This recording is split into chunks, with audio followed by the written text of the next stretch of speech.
샬롬, 복된 금요일입니다. 오늘은 창세기 6장 1절로 22절의 말씀, 번성하기 시작할 때, 이 제목으로 말씀 나누겠습니다. 여러분, 땅 위에 번성하기 시작했습니다. 얼마나 좋은 얘기입니까?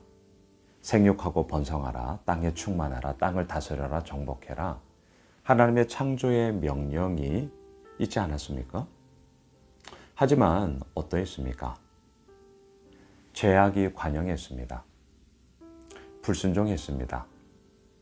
에덴의 동쪽의 이야기가 편만해지며 사람들은 무너지기 시작했습니다. 그리고 오늘 본문에서 하나님께서 한탄하세요. 깊은 슬픔에 한숨을 내쉬는 거죠. 왜요? 사람이 번성할 때에 땅 위에서 펼쳐지는 이야기는 악함의 이야기와 무너짐의 이야기, 에덴 동쪽의 이야기가 너무나 가득 차 버렸기 때문이었습니다. 오늘 본문 1절과 2절을 보십시오. 사람이 땅 위에 번성하기 시작할 때 그들에게서 딸들이 나니 하나님의 아들들이 사람의 딸들의 아름다움을 보고 자기들이 좋아하는 모든 여자를 아내로 삼는지라. 하나님의 아들들은 누구냐? 사람의 딸들은 누구냐? 이것에 대해서는 많은 의견들이 있습니다. 근데 저는 이렇게 표현하고 싶어요. 믿음의 계보를 잇는 사람들, 그렇지 않은 사람들. 굳이 따진다면 아담, 어제 우리가 보았죠. 셋, 에노스, 믿음의 계보를 이어가죠. 하지만 또한 아담의 또 다른 아들이 있잖아요. 동생 아벨을 죽인 가인. 에덴의 동쪽 놋 땅으로 가서 그 역시 그의 계보를 이어가죠. 하나님의 아들들, 믿음의 계보의 사람들, 사람의 딸들, 그렇지 않은 자들. 그런데 어때요? 땅 위에서 번성하니, 잘 되어지니, 하나님의 말씀에 대한 순종과 하나님께서 이것은 선한 거야, 이것은 악한 거야 라는 그 분명한 기준점을 허락해 주셨음에도 불구하고 잘 되니 그 경계에 대한 모호함들이, 더 엄밀히 말하면 그것에 대한 깊은 인식들이 생기질 않았습니다. 왜요? 땅 위에서 번성하니까요. 자, 이게 이제 우리들의 큰 숙제인 것이죠. 지난 주일 설교 때도 제가 이런 말씀을 드렸어요. 분위기가 좋으면요, 불편한 것, 부족한 것, 미비한 것 왜 없겠어요? 완벽한 사람이 어디 있나요? 완벽한 공동체가 어디 있나요? 근데 전반적인 분위기가 으쌰으쌰 그러면서 좋으면요, 그러한 안 좋은 것들을 확 묻어서 가죠. 근데 아시죠? 반대의 상황, 안 좋을 때가 있잖아요. 그럴 때면 부족한 것, 미비한 것, 불편한 것, 그 이전에도 있었거든요. 근데 이런 것들이 이제 뾰족뾰족 튀어오르기 시작하죠. 분위기가 안 좋으면 뾰족뾰족 찔러요. 자, 오늘 본문에서 제목, 땅 위에서 번성하기 시작할 때 분위기가 좋단 말이에요. 그러니까 막 그냥 안 좋은 것도 덮고 가요. 근데 이게 마냥 좋은 얘기냐? 그렇지 않아요. 오늘 본문에서 보여주지 않습니까?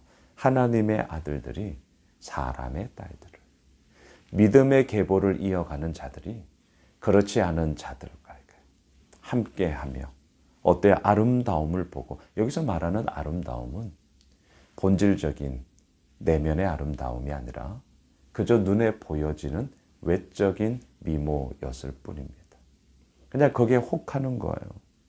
그리고 자기 아내를 삼아 그 믿음의 계보의 이야기 속에서도 죄악의 간영함의 이야기가 흘러나오게 되는 것이죠. 그래서 오늘 본문 아래로 한번 가보세요. 5절입니다.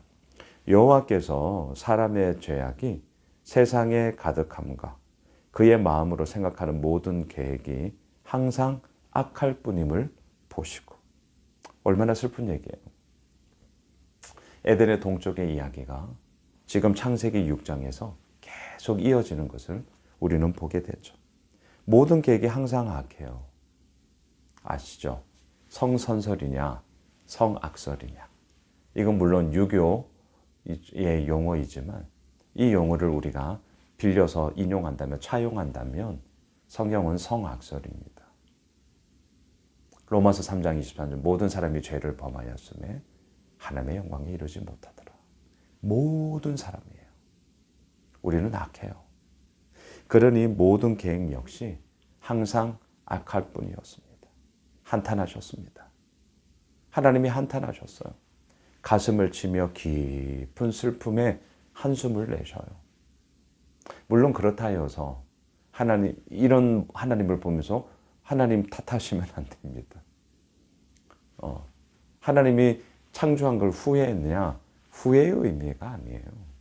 하나님의 분명한 뜻하심 속에 태초에 하나님이 천지를 창조하셨죠.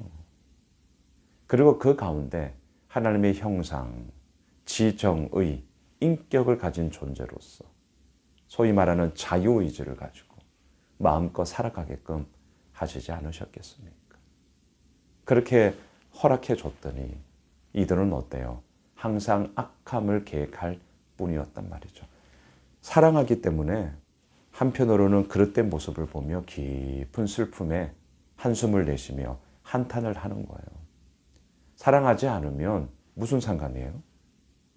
그래서 사랑의 반대말이 무관심이잖아요.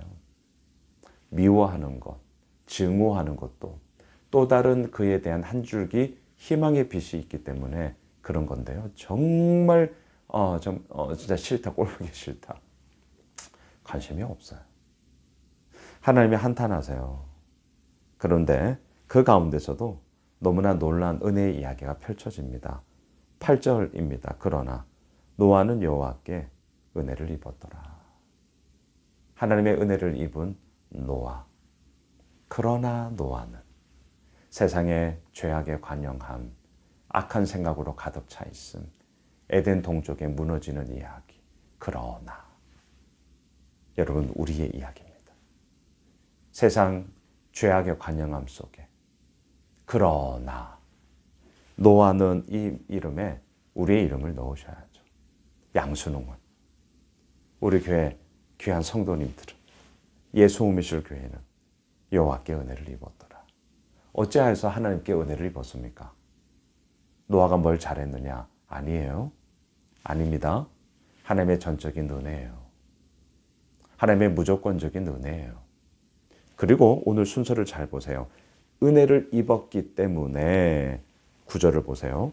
이것이 노아의 족보니라. 노아는 의인이요 당대의 완전한 자라. 그는 하나님과 동행하였으며. 순서를 거꾸로 하지 마세요.